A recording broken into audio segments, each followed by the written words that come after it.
Hello. Hello. Hello. Hi, Chen Chow. Guys. Good to see you again. Good to see you. Thank you so much for spending time with me to join Dine, Decode AI, where we, I suppose, go behind the businesses that people have and understand how they use AI. Yeah. I love the batik shirt. Oh, thanks. Look, today I got the honor to drive a pilot. Yeah. Well, maybe before we begin, you could share a little bit about your story on this car and why you use it and what it means to you. Yeah, so this is actually my first ever car. Actually, the only car that I ever Your had. first ever car that you've had? Yeah, and the only car that I've ever had. Oh my goodness, I can't believe Yeah, it. this is a very old car, Prius C. This is 13 years old. Okay. The car. Yeah, so I was living on public transportation for quite a number of years, and I eventually got this car. So this is the only car. So you mean when you first started working, you used public transportation For about 7 years? before you finally decided to get a car? But you already had a driving license back then? Yes. Oh wow. And why was that you decided to use public transportation before getting a car?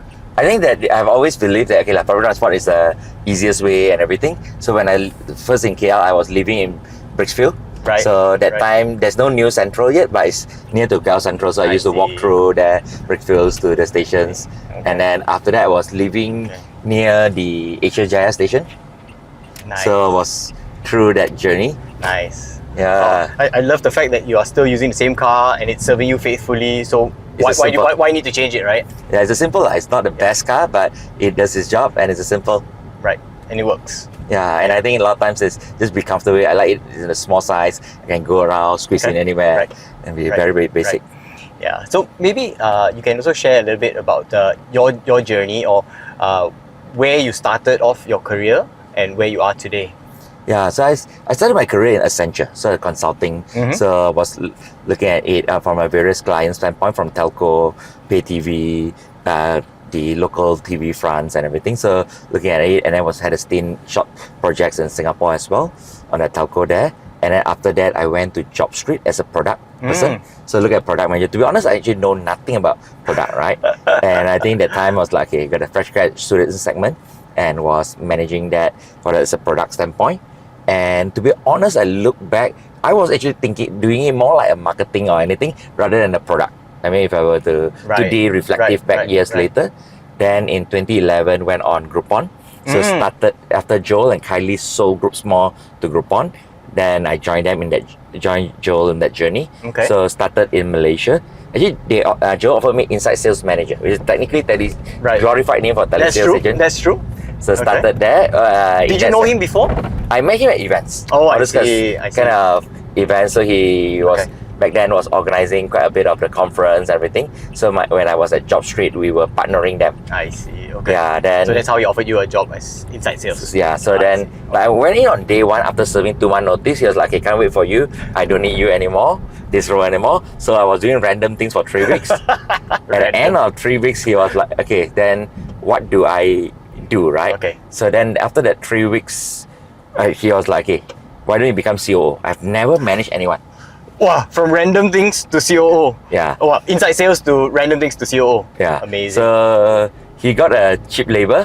Okay. I got a free upgrade titles. So that was how it started. I guess in the startup world, it's very flexible. Yes. Yeah. So that was sort of how it is, right? Okay. Then from there, he got a chance to turn around Taiwan. So I went on the journey to do Taiwan turnaround. From Taiwan turnaround, we got a chance to take care of Southeast Asia, India, then Japan, Korea, and eventually Joe became head of Asia for Asia Pacific for Groupon, managing 12 countries. I got a chance to then take care of Southeast Asia operation, Asia Pacific operations. So that time was Japan, Korea, Hong Kong, Taiwan, Australia, New Zealand, India, and Southeast Asia. So it's fun, young thing for us as a kids, to try to do it. Then 2015, the YOLO moment came. I got 2 job offers actually. Then I told Joe that I can quit. He said, "Why don't we start a company?" So we started KFit. Right. I know KFit and me doesn't jive perfectly. I'm maybe closer to KFat, but you're very funny. Yeah, that's what most of the event they'll introduce KFat. I think in a corporate company branding, that's a worst case scenario. People are like, okay, do I join this KFit? Is it legit? This co-founder is like obese, right? So that was how I started it. but we build it through, and then got a chance to buy back Groupon. Okay. Indonesia first, then Malaysia, Singapore. Yes. So I was like, okay, now I know how to eat, so that works. So went on that journey. Okay. And from that journey, we then bought and then rebranded the whole thing into Faith. Okay. So this was 2016, 2017, build it up. COVID came. Eventually, we had to sell to Pilabs. Right. So during COVID, it was a tough journey, and at the time, we just had to make a decision what to do with it. Yeah, but in that short span, I mean, everybody knows who Faith is. So Yeah. you were able to build it up very quickly. Decent branding, yeah, decent size. To be present in so many retail centers. Yeah, 40,000 locations. My goodness, wow. So it's sort of decent play to build up, and a good learning experience for all of us. We built it up to a point. At the peak, we were doing more than 100 million ringgit per month of transactions. So that was as a kids, it was quite a fun play to build it up. I see. Okay. And after Faith, is that when you decided to start your own advisory and consulting? Yeah. practice? So that was so after we sold that, I served them for 3 more years. So then in 2024, that's where it's like, okay. So I actually took a few months off and say, okay, what do I do with life? What do I really want, right? And I think reflecting and say, okay, we have spent through about 20 years of career. What is the next chapter looks like? Because each time you only had those opportunity, right? 5-10 years once that, okay, what's defining? Should I build another startup and take 10 years? Should I start or join a funds to invest? Right. I've done multiple startup investments, so do I go down and do that more? Should I maybe join MNCs or local conglomerates and go and lead these? And there are multiple opportunities, to be honest. And I think eventually what I treasure was I want flexibility, I want free time, I want intellectual stimulations. So I decided to start my own solo advisories, and now also I started sitting in a few boards. I see. Okay. So maybe let's zoom in on your advisory practice first. Yes. What differentiates that from all the other advisory practices that are available out there? Yeah, so I think that there are a lot of people doing project based. There are a lot of people doing client, this retainer play and everything. I wanted flexibility. I wanted simplicity, no frill. I think inspired by, let's say, how AirAsia does it, right? So what I wanted is like anyone that need it is on demand and it's a simple play. There's no retainer. There's no project. It just as and when, and it's based on how many minutes you need as a client. So what do you exactly mean by how many minutes I need?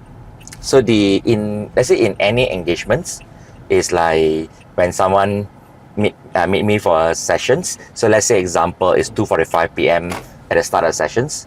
So then if the session goes for 37 minutes, then it'll be 3:22 when we end, when the client say the word stops, and then I will just bill for 37 minutes. So at any point during the session, I will just tell the client that, okay, this is my latest time that we need to stop.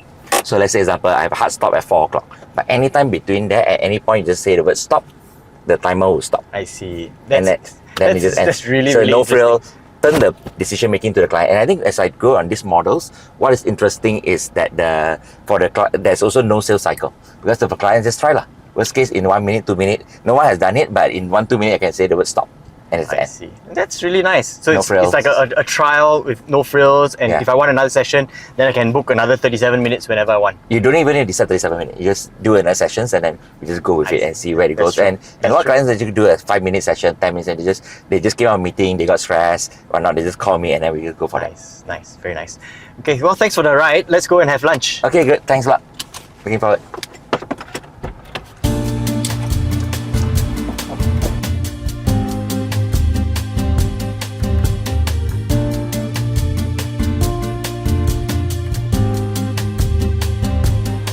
So just now you were mentioning a lot about the work and what brought you to today. Yeah. Maybe you can share a little bit more about what interests you outside of work. Yeah, so I think for me, at least education is definitely one of the play. So I think it's like always looking at, believe that social mobility for people to grow, the youth, the students. So a lot of my weekends are spent on all the students' youth program. But let's say this upcoming weekend, I will be at the AI competition for secondary school kids. So there are 2,000 secondary school kids there. I will just be mentoring, so I'm not judging. Right. I think it's a lot of this kind of activities inspiring, and I think from time to time you'll see people years later they came back and say, hey, at this US apps or help students to apply to US universities or various programs that we be able to help the students go through. And I guess the other one from social standpoint is pickleball. How often do you play pickleball? So over the last weekend, I did 11 hours.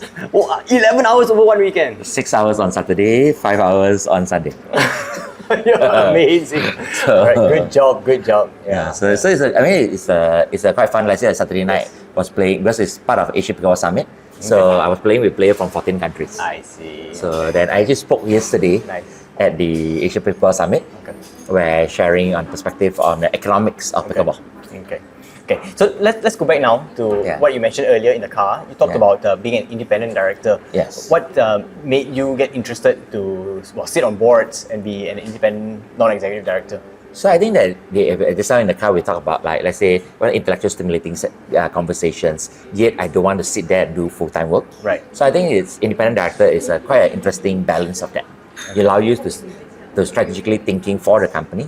It is strategically thinking for the shareholders, minority shareholders especially, on that. Right. And I think value adding, look at it strategically and maybe problem solving.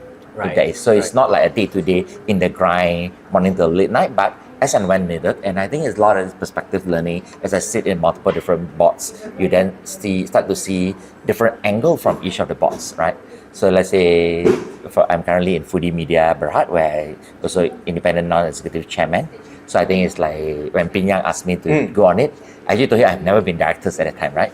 So it was quite interesting to see through the IPO journey, and then now as a listed co, how do you take that company Right. to the next level, moving from a F&B media to a overall media I see. company? Yeah. How do you drive towards it and all this kind of thing? Audience Analytics Limited, I joined the board. It's a Singapore listed, SGX Catalyst listed. So I joined the board after they have listed a couple of years. Okay. So that one is sort of like they have been matured, but they do have set of 20 over million Sing dollar cash in the bank. How do you leverage on that? How do you scale? Right. Last year they did 2 M&A. How do we be able to Right. then leverage on it and take through? Okay. And then I guess SRKK AI Berhad. So thank you very much for agreeing to come on board as our independent director as well. Really Thank- appreciate that. Yeah, my honor, my pleasure, right? I think I still remember when you LinkedIn messaged me, and then from there we met up for coffee. And I think it's quite interesting, right? I think that the journey, I think SRKK, yeah, Berhad, came from over 27 years or so, this journey. Thank you very much. And this journey of, thank you, 27 years, right, of building this journey. And I think it's taking a company that has built to this size, this scale, this maturity across locations. How do you take through, right? And it's a field where you then, how do you enable digitalizations? That today you can basically transform the economy of the people, businesses. There are lots of traditional businesses, those that are in the in-betweens, and how do you take that through? So I think that's Right. sort of exciting, and then working with yourself, Lipsin and the rest, right? I think seeing this whole angle. Yeah, thank you. Very interesting part. Okay. Thank you very much. Yeah. Welcome. Makan. Makan. I'm having the ayam penyet, and you're having something very healthy. The salad. Yeah. So I thought, okay, like, I should be healthy to it, so I'm doing on it. So being on Foodie Media's board as the chairman, I guess you have some say in terms of the food quality. Yeah, so I think I think that the way I look at it is that I think they actually keep track of calories and everything. Usually I will usually take photo of this. Go ahead, do whatever you need to do. Yeah, and then what I did is, today the power of it, think on it from an AI standpoint, right? Back then there's all this food apps and everything, right? Look at calories and everything. So today what I did is every meal, everything that I consume, I take it, I load into ChatGPT. So there's a project and basically track daily. Oh wow. So I've done it since Chinese New Year. Overeating in Chinese New Year. Since then I have been doing it, tracking it every single day, every single meal. So what is it that ChatGPT can deliver to you in terms of intelligence? Maybe let me do it real life. Okay. Right now, right? Go ahead. So let's say this salad that I'm just having. Right. So I'm just going to now load this bowl of salads into my ChatGPT, right? Okay. Give me a few seconds. I'm feeling a bit guilty eating this now. No. you deserve a good meals. I think in the end it's individual. At each point it's a balancing, right? If you think on it, it's not like saying that it needs to be. So let's say right now I've just loaded this bowl of salads.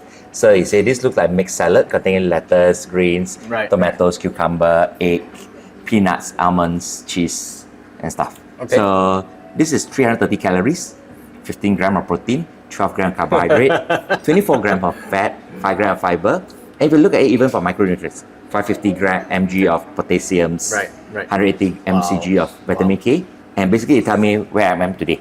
After from early to today, right? Like vitamin K, I'm ahead already. Fat, unfortunately, I'm ahead already. And the balance, it gives me a score as well, based on visceral fat, blood pressure, inflammation. That's a good use of AI. That's very interesting. A simple ways. Let it calculate for you. And everything can be done. And I think choose the AI, that whether Claude, whether ChatGPT, whether DeepSeek, whether Gemini, whichever. Okay. Each of them does display. And I think it helps me to eat more healthy. Nice. And if you had known me a few years earlier, I would not have ordered this. Okay. Well, maybe I have one question to ask you about sitting on boards. How do you think independent directors and the management of companies can work very well together to make sure it's a very effective company? Yeah, so I think that in the end I think everyone knows what role each is playing. So that, let's say example from a management, the key driver is building, scaling, driving the business day to day, right? Strategic leader and play. I think independent non-executive directors, being non-executive, being independent, I think first is to make sure that if we take care of every of the minority shareholders, especially after listing, how do each of the minority shareholders' interests are taken care of, and into the play is like how do you look at it strategically? Okay. What are the key decisions the company should be driving? What are the key strategic decisions that each of the construct of the independent director will bring in? Whether independent non-executive chairman, chairwoman for our case, each of the independent non-executive director, and work with the management and say, these are the aspects to look at. Maybe these are the questions, have we checked on it? Have we looked into this compliance? Have we strategizing this? Maybe we should talk to this person to look at. So I think the goal is for independent non-executive director is not to be in the details, but to be basically asking the right questions, checking on it, and maybe even look at it and say, is that area? Because each of the independent non-executive director came from different background, different experience, different. And a lot of times is when we are not in it, you don't get clouded in it. But a lot of times when we're in the details, right? We won't see it. So I think this enables us to basically point at a certain question and say that. And I think the management will then look at it and then evaluate. And then for certain key decision, the board will collectively make a decision and say this is the right decision to go in. And I think being in a listed entities, I will look at it is there are a few aspects. The fundamentals, the compliance, the expectation, the audits, and all kind of thing, internal controls and everything. So that's a fundamental. But beyond that, and I think of course there are a lot of people who look at it from a short term. Let's say short term in the sense that quarterly, last quarter, next quarter, this kind of thing. But I think the other one is more strategically as well. Like recently for my Singapore Audience Analytics Limited board, we went on a 5-day, 4 nights board retreat where we spend time really discussing where the company should go in 1 year, 3 years, what are the things that look at, how should we look at, how do you utilize the cash in the company and everything, right? Right. So that's where the independent directors can also provide from their experience more direction on how to move forward. Yeah, a diverse independent director board as well to complement, right? Because each of it is the construct of it. How do you look at it from nomination, the remuneration, how are we benchmarked across, what kind of talent, succession planning, risk aspects, audit. Right. Do we have the proper audit, third figure? Because eventually we have a responsibility to the public now. That's right. And maybe a question that I have for you is like, why you want to go to IPO? Right? I mean, the company has been going around and you all merge from your side and then eventually built through, right? That's true. Why you want to go IPO? Well, we've been around since 1997, and I suppose we've just been growing very organically and in a way, rather slowly. I mean, I hear companies nowadays, in a very short span, they can take their company for listing and they grow exponentially bigger that way. So one of the things we want to do is to raise some funds so that we can grow even faster than before and to look at inorganic growth. So I think that's one of the main reasons why we want to do that. And we identified maybe 4 different categories of growth for SRKK. No doubt we are always anchored in AI, but the first thing that we wanted to do was to build from an NOC, which is a Network Operations Center, to have our own Security Operations Center as well. So we are able to protect everything that we build on top of that, whether it's AI or whatever applications that we build. The second thing that we want to do is to have our own AI labs as well as an AI academy. I mean, everybody talks about AI, but in terms of the enterprise space, there are still a lot of people who are grappling with how to really get started, how to really have impactful AI implemented across the board. So we want to have AI labs where prospects and customers can come in with their use cases, and we help them to try it out. We come up with prototypes, and we prove that it can work. So then only they will take their money and invest it in the full-blown solution. Otherwise, if they put their money into building a full-blown solution and it fails, you've spent so much money and it's not very wise, right? The second thing is the AI Academy as well. Once people have bought into AI, how then do you fully maximize it? You can have the best tools, but if you're not able to adopt it very well, then that's a huge disconnect there, and it's pointless as well. Yeah. So on top of that, we are also looking at growing into Indonesia. We are looking at growing beyond where we are at into another country, because we've had success growing from Malaysia into Singapore, and that's been really good for us. So we want to use that same model where from HQ here, we have the same talent pool, but we are able to deliver abroad. And I think in Indonesia, they've got such a huge population. There's a lot of potential over there for digital transformation and AI adoption as well. And probably the last reason why we want to raise funds is because we feel there's a lot of potential for us to own our own SaaS products. In the past, we've been doing a lot of customization for customers. They tell us all their problems, and then we build something for them, and then we deploy it once. But oftentimes, that same problem will be translated into the same problem for other customers in the same industry. So instead of doing that, we wanted to build a certain platform where we can build once and deploy many times, and each customer will probably just configure it a little bit there. So that also helps us to increase our GP margins over time, which people are starting to ask a lot about. And I think there's a huge potential and scaling if you look at it, right? In each of that. So if you think about it, where SRKK is today, at growing at current pace, and I think with what you talk about that few area, I think talk about labs, it's quite interesting. Last weekend on Saturday, I actually attended a session by Datu Sri Idris Jala, yes. the Game of Impossible with Leon Jala, his son. So they were talking about labs, right? Yes. When he was sharing on how he solved Malaysia Airlines, putting a bunch of people into the labs and trying to solve. Correct. And I think that's basically as people go in, and he was sharing that at that time, they actually had 110,000 P&L. Every single flight has a P&L. They knew exactly every single flight, not just that route, every single flight. Is it making money, not making money? Anything doesn't make money, it will get flagged off, and then they will see how to find it. Right. And a lot of thinking on it. And I think we were just talking about today with AI, how can that be done? But this was done pre-Claude world, pre-ChatGPT, Gemini world. And I think that was quite interesting, the perspective, right? And just how you talk about this few area, is that how you're going to deploy your cash that you're going to raise from here to? Like I think all of you are, I believe, is looking at it from a very long-term play, right? Yeah, everything that we want to do really is very rooted in growth. We are not like getting investors' money and then building something for our own self, like a nice HQ or things like that. But we want to really manage the investors' money very well to grow it for them. So everything that we do is definitely going to be deployed into these, as well as seeing how else we can use our own internally generated funds to perhaps grow even more. As a listed company, I guess we have opportunities to see whether we can help other companies grow, and it could be through acquisitions or other methods that we can use our capital for. So definitely, that's one of the things that we are going to be looking at. Definitely exciting. Yeah. Like looking at it, and we're at the right time where the AI world is coming in. Absolutely. So, Idris Jala has always been one of my heroes. I've always been hearing his stories since his Shell days, his Mars days, and he's always had a concept of labs. So I fully believe in helping companies to use the power of labs as well, to help to ideate and to sometimes just disconnect from being so close to the business, to come out for even a couple of days to just plan out how the company should be and have external people to walk you through as well. And I believe that you are reading the book, The Game of Impossible. Yes. I think one of the independent directors actually passed you the book. That's right.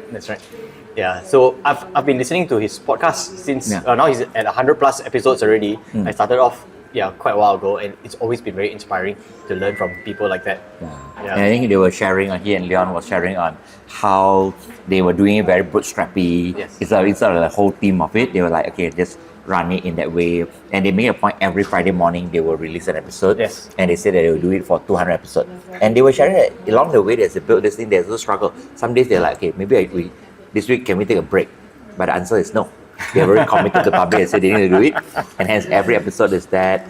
And I think it's quite interesting to see how it has changed the life of people. As I attended the session, I actually posted on LinkedIn some of my learning points, I think 54 points. And I think a bunch of people were reaching out to me and like, hey, it's quite interesting that people are sharing, forwarding and everything. And something that as I was attending, I was just taking note for myself, I posted it up and today people were going through. Okay, maybe I can ask you a couple of questions about AI as well. How do you personally use AI and how do you, I suppose, implement that for your own business to grow? Yeah, so I think two parts. I think one is the personal and one is maybe from business standpoint. So personal, I think just now I shared on like food, exercise, everything. Even for exercise, I basically plot in on all my heart rate, movement, steps, everything, and even how fast my heart rate drop and everything, post exercise, everything, all will go in there and it will process it, benchmarking. That day I did the mini high rocks. It actually benchmark myself, so I actually know that okay, I'm at a what percentile in every aspects of it. Oh, wow. So it's a lot of it. I even sleep, how many minutes, how fast I fall asleep, sleep cadence, like how many RAM, how many deep sleep, and every cycles, everything. I think each of it is like now you can leverage on tap on this expertise to do it. So that's on a personal front, right? For the personal front, finance, investment, I use each of these to evaluate my portfolios and everything and help me to go. Or even when I go to the gym back there, if I walk into the gym now, I do 1-2 exercise. Each exercise, I just take a photo of that machine. Then I will ask them, how many kg should I put in? And he actually will tell me. Then based on that, okay, now you have exercised your this part, maybe you should now exercise this thing, go find for this machine. Right. Then if I say this machine doesn't exist in this gym, they'll say, okay, how about that? So it's quite interesting. Like in every aspect, it basically know my objectives and everything. So I think that's me on that personal front. I think from a business standpoint, I do advisory. I think it gives me very fast way to basically learn up on something, right? So if I have a quick understanding on any industry, any company, any aspects, it actually got me up to speed. So I'm not yet at the automation pace, to be honest.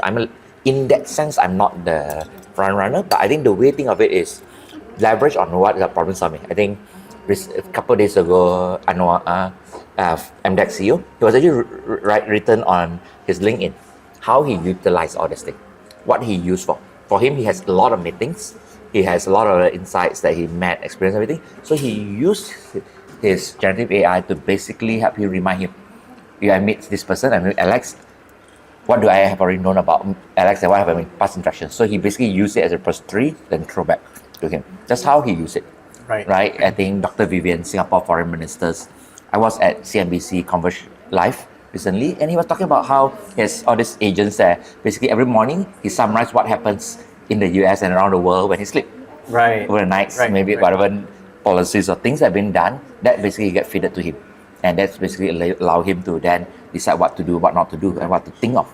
And I think a lot of these things has been quite interesting to see, right? Or sometimes even when sometimes with clients, I just open up this stuff and I just go through with them and I just show them, guide them. Because in the end for me, as I do minutes-based advisory, the goal is to guide my clients to know how to solve the problem themselves. So, and for a lot of things that technically they could actually leverage on it. So it's like sometimes in the sessions I say, okay, let me show you how I will solve it in this thing, right? So that you can solve it yourself, so that you don't have to pay me, right? Because I think in the end is that, because eventually people can then upskill, and a lot of times it's very basic. Like I still remember, even not in this age, but quite a number of years ago, I went for teach from Malaysia, where there's a classroom day, where we go to a rural classroom and teach. And at that time, this was pre-COVID, I was teaching them how to use Google. Right.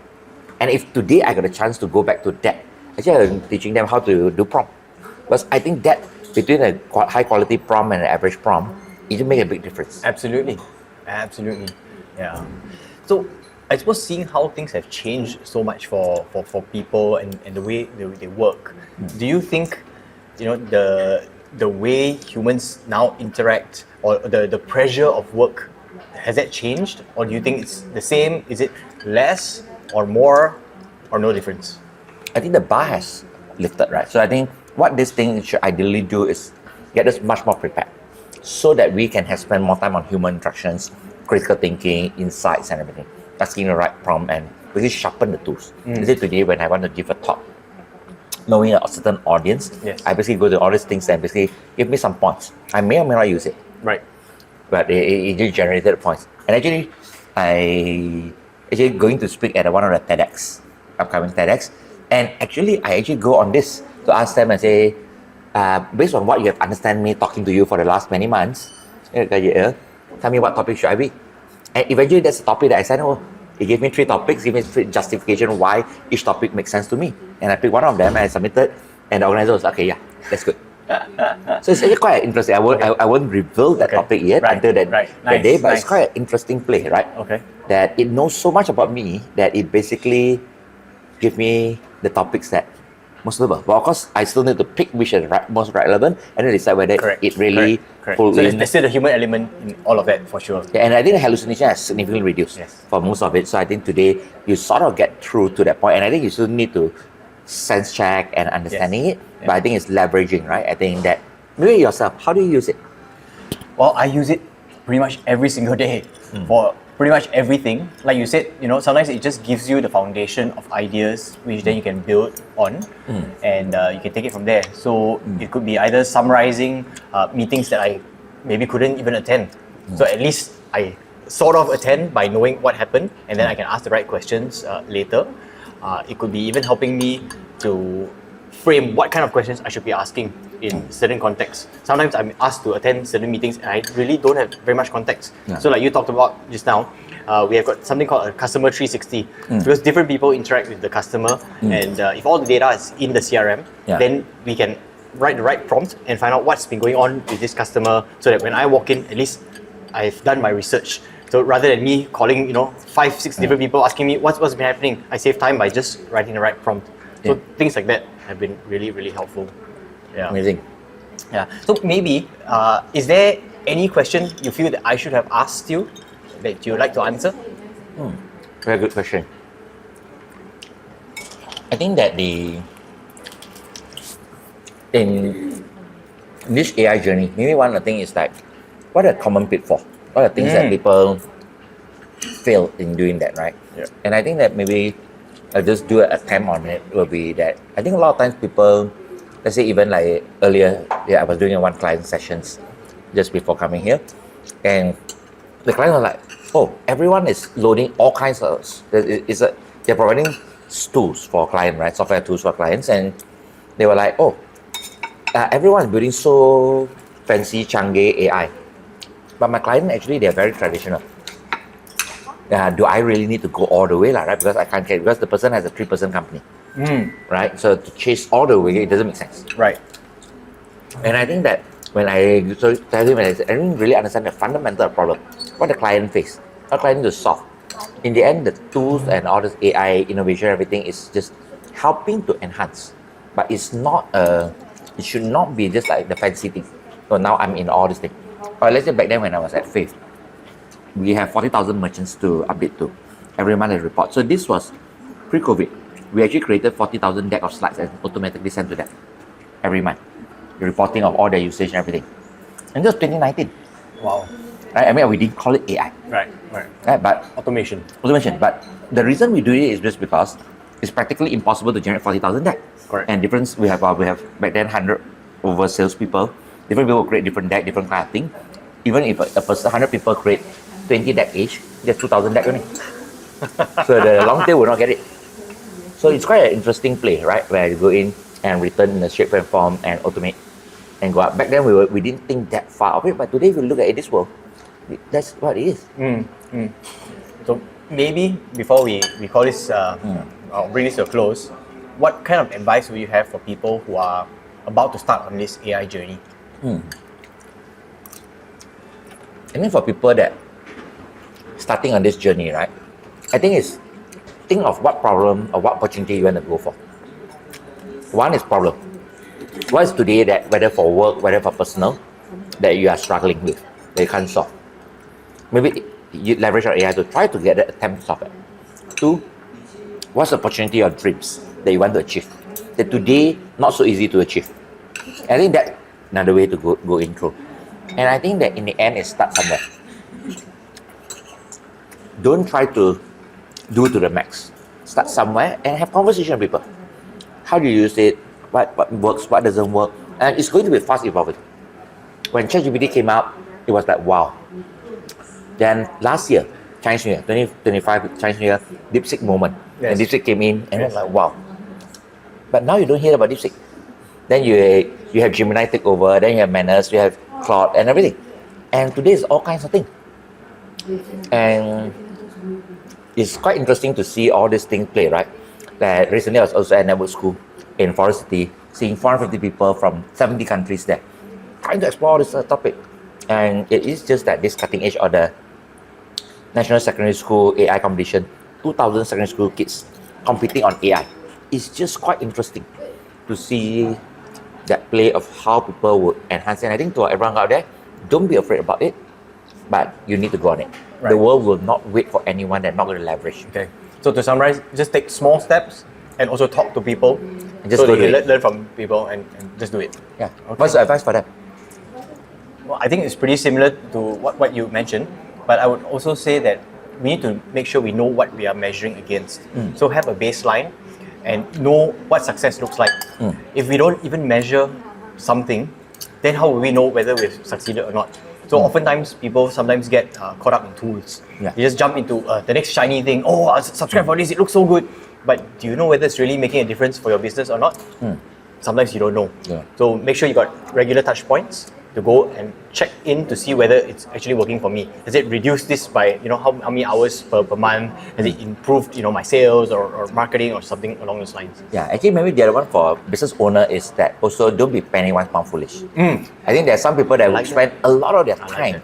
that. Their time could be money or time That's into try to write coding for many hours. And some people may be great at it, some people may be struggling. And that's actually precious time taken away from you to do marketing, lead gen. That's true. And to really bring in clients that pay the bill. And once you vibe code something, how about maintaining it later? Do you have to keep on going back to recoding on your own, or can you use a tool that's already been developed out there and just continue to use that? And I think everyone has different skill. Yeah. Focus on your strength. Focus on superpower and make it happen.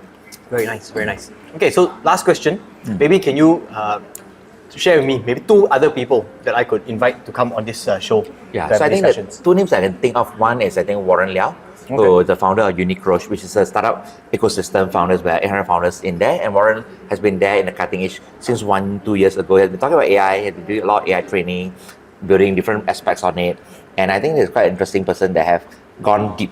He actually left his full-time role as a CEO of 123RF and went in here into this space. So I think that would be interesting. The second is Dr. Henrigo, Macro right? So I think Dr. Henry, I play pickleball a lot with him, and I think it's quite interesting to see like how he has a company of a few hundred people, and they have been in the market for 20 over years with his brothers. How do you take that, and how do you move up the value chain? Okay. Now you move up the value chain with AI. How do you take it? How do you retrain your people? How do you leverage on it? What are the things to do?